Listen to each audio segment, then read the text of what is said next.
Se você é uma daquelas pessoas que não entende como, de fato, o treinamento de força vai ajudar na performance atlética, como vai fazer você correr mais rápido, como vai fazer você se movimentar mais rápido, já que você está trabalhando com um tanto de peso, nesse vídeo eu vou explicar para você exatamente como que isso acontece e para vocês matarem a saudade, estou aqui de volta no quadro branco. Faz tanto tempo que eu não gravo esse tipo de vídeo que eu nem sei se eu vou conseguir achar um pincel funcionando. Esse daqui já vai embora. Tá? Mas a gente vai tentar aqui nesse vídeo, eu vou tentar aqui nesse vídeo mostrar para vocês de uma maneira extremamente simples, tá? Que você provavelmente nunca tenha visto explicado dessa forma, utilizando, tá? Ciência, para a gente falar o que o treinamento de força, principalmente o treinamento concorrente, porque ele é melhor? Na minha opinião, sim, tá? Como que ele vai ajudar você de fato melhorar, sendo que as coisas parecem não ter muito a ver, mas na verdade tem a ver sim, e você vai entender por quê. Esse gráfico é chamado de gráfico de força-velocidade. Por quê? Porque aqui é força, tá? E aqui é velocidade. O que acontece? Existe um fenômeno, né, relacionado aí ao comprimento, na verdade, a contração e o alongamento das fibras humanas, que a gente sabe que a força e a velocidade, elas têm uma relação desse jeito aqui, ó. Quando a sua velocidade é mínima, a força é máxima. Ou seja, quando não ocorre movimento, é onde você consegue gerar a maior força possível. Onde que a gente observa isso? Na força isométrica. Imagine que a pessoa está realizando um supino, tá? Eu poderia medir o quanto ela consegue exercer de força, ela movendo sem nada, ela movendo uma barra vazia, e aí eu vou adicionando peso, adicionando peso, adicionando peso, tá? Até eu chegar no máximo de peso que ela consegue realizar. Só que esse não é o máximo de força. Imagina que eu tenho um aparelho em que eu consigo travar a barra, tá? E a pessoa empurrar. Esse aparelho de fato existe. E aí na hora que a pessoa empurra, em qualquer posição que você testar, você vai ver que ela consegue exercer mais força em valor numérico do que se você estivesse colocando peso. Mesmo você medindo a força quando você usa resistência e não utilizando só a resistência. Por exemplo, coloquei 100 kg e a pessoa fez a repetição. Se ela for uma pessoa muito forte, é possível que ela empurre aqueles 100 kg utilizando 120 de força, tá? Em Newton, no caso. Então ela consegue utilizar uma força maior do que a resistência externa. Ainda assim, eu posso colocar para a pessoa fazer um RM, medir a força dela e não vai dar certo. Porque, principalmente no caso da repetição máxima, tá? A velocidade é devagar e a força ela é extremamente alta. Porque quando eu estou realizando, vamos supor que minha repetição máxima no supino é 120 kg, tá? E aí na hora que eu estou realizando aquela repetição, tá? No momento em que eu exerço mais força, eu exerço 120 kg. Porque a gente sabe que durante a amplitude de movimento tem partes mais fáceis e partes mais difíceis. Se na parte mais difícil eu conseguir 120 kg, eu termino a repetição. Se eu não conseguir na parte mais difícil, eu falho, porque eu não consegui passar, né, da parte mais difícil da série. Então quando eu estou falando de repetições máximas, eu estou falando de uma força que ainda assim é super alta, mas a velocidade é baixa, porque é impossível mover carga pesada devagar. Repito, é impossível mover carga pesada devagar. Então aqui, ó, eu tenho força máxima. Caracterizado principalmente pelo esporte de powerlifting, tá?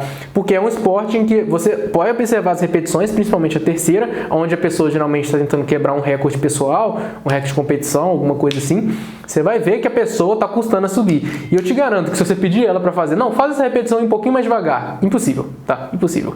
Agora que você já entendeu o começo, eu vou terminar e escrever os pontos do gráfico e volto para explicar para vocês quando acontece cada um deles. O mais difícil a gente já conseguiu passar, que é a isometria e a força máxima. Velocidade também é extremamente simples. Pensa no caso de um corredor, tá? Não de um sprint, tá? Não numa corrida máxima. Pensa no caso de um corredor.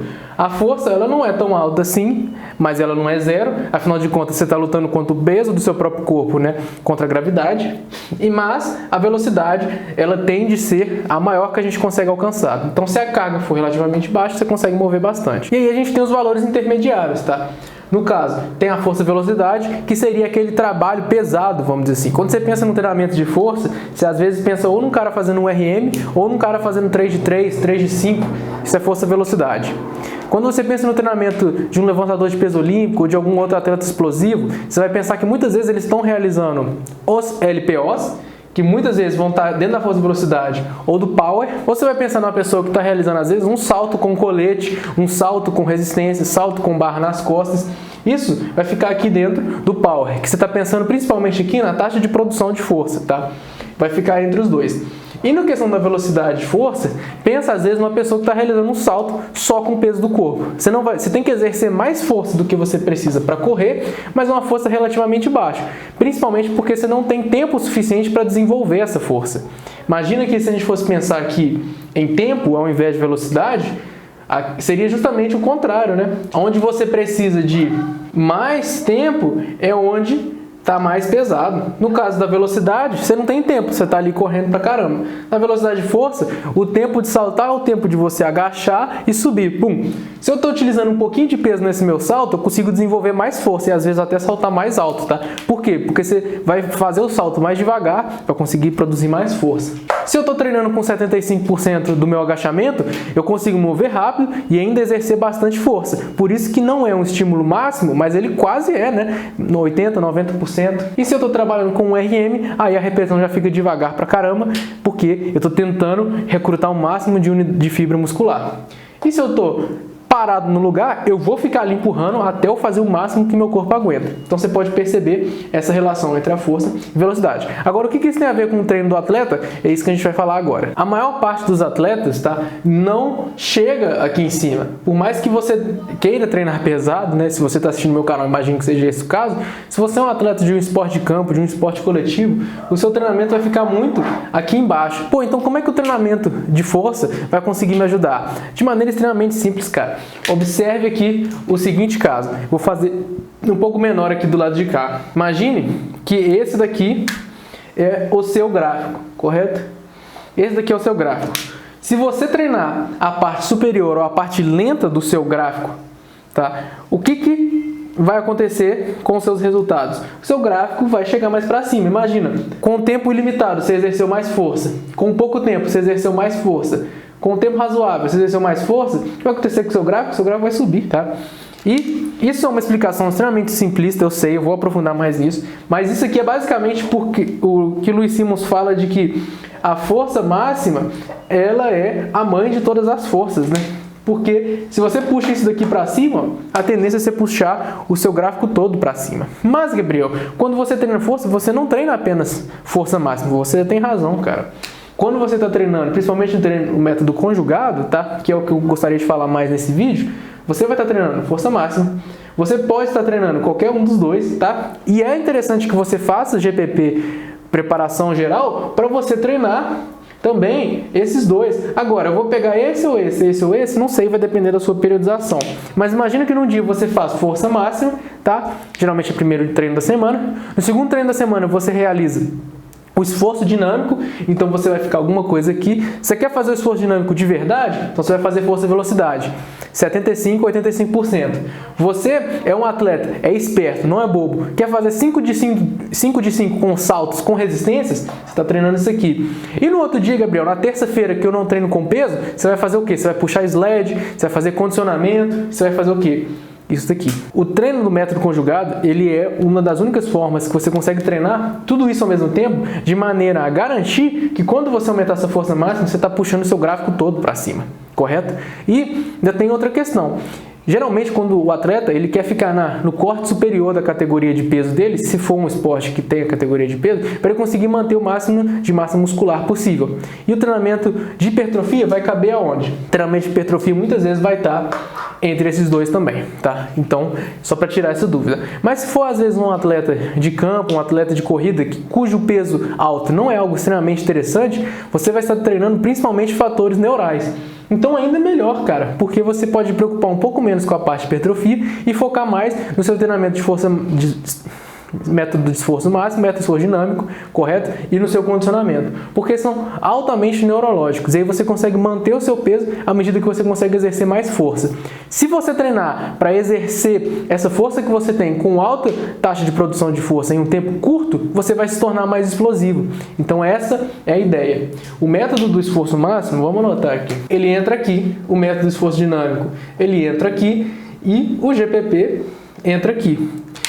O método de treinamento linear tradicional, ele vai fazer justamente esse caminho, ó. Ele vai fazer esse caminho, só que um de cada vez. Você primeiro treina isso, depois treina isso, depois treina isso. E seu treino fica cada vez mais lento. O que acontece? Você fica cada vez mais lento. Um atleta não pode se dar o luxo de ficar mais lento. Você sempre tem que estar treinando o máximo da sua performance.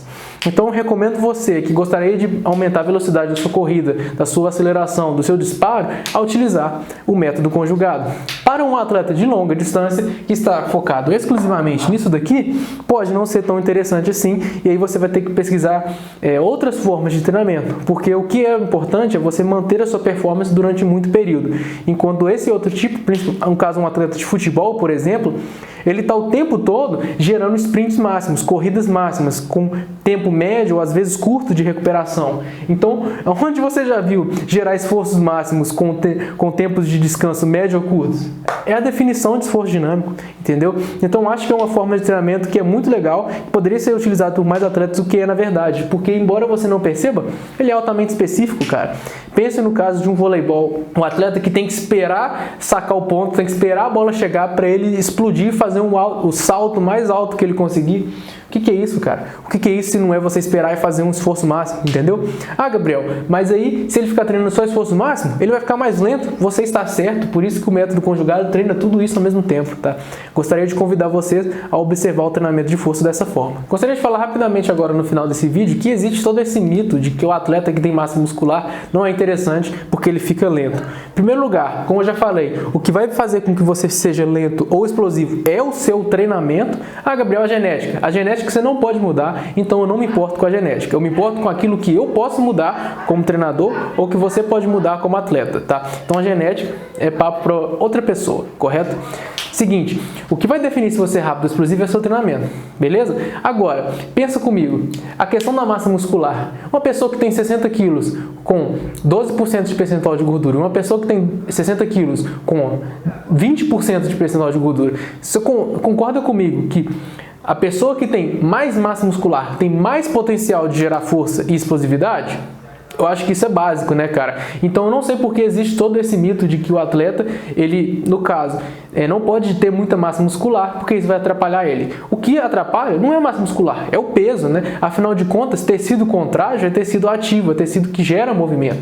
Então, no caso, se você conseguir manter o peso e fazer o seu treinamento de forma com que você altere a sua composição muscular e tenha mais massa muscular, enquanto você treina a sua produção de força, você vai se tornar um atleta melhor, porque é o seguinte, se você coloca um time que tem o mesmo peso do lado de um campo e tem 20% de percentual de gordura, e se você coloca outro time que tem 12%, se os times tiverem o mesmo nível técnico, o que tem 12% vai performar muito melhor, porque ele é muito mais musculoso, ele vai correr mais, ele vai chutar mais forte, ele vai driblar mais, ele vai aguentar mais, entendeu? Então é mais ou menos por aí. O Louis Simmons tem uma analogia que ele fala que se você colocar 12 crianças fortes de um lado, 12 crianças fracas de um outro, e eles têm a mesma habilidade, as crianças fortes não só vão ganhar, como as fracas vão sair de lá machucadas, tá? Porque se o seu tecido muscular não dá conta de realizar o movimento, ele vai pedir ajuda para o tendão, ele vai pedir ajuda para outros grupos musculares que não deveriam estar trabalhando, e a chance de lesão é alta.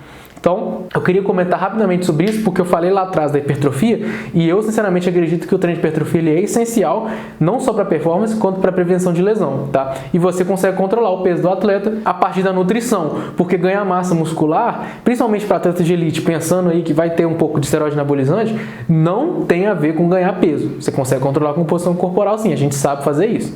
E se você tiver um longo prazo, melhor ainda. O legal da gente falar também é que como isso daqui é extremamente neurológico, o ganho ele é super rápido, tá? Ele vai transformar potencial de fazer força em habilidade de fazer força extremamente rápido. Então, se você quer planejar o seu treinamento de forma a não treinar esforço máximo na off-season, você pode até fazer. Apesar de que eu, sinceramente, também acredito que atleta não tem direito à off-season, não. O atleta tem que treinar o ano todo. Se o atleta rival treina o ano todo e você não, ele sai na frente, tá? Mas, enfim, só para falar que esses ganhos eles são extremamente rápidos no que diz respeito a esforço máximo e esforço dinâmico, então é algo que você pode até encaixar numa periodização a longo prazo, já que esse é um método de treinamento plurianual. Enfim, pessoal, esse é o vídeo que eu queria trazer hoje. Espero que tenha dado para entender, não tenha ficado complexo demais. Se vocês têm dúvidas, mande aqui embaixo nos comentários e seus comentários também. Gostaria de saber quem de vocês é atleta ou só gosta de jogar e treina para melhorar a sua performance nos seus jogos esportivos. Beleza? Se você assistiu até aqui também, muito obrigado.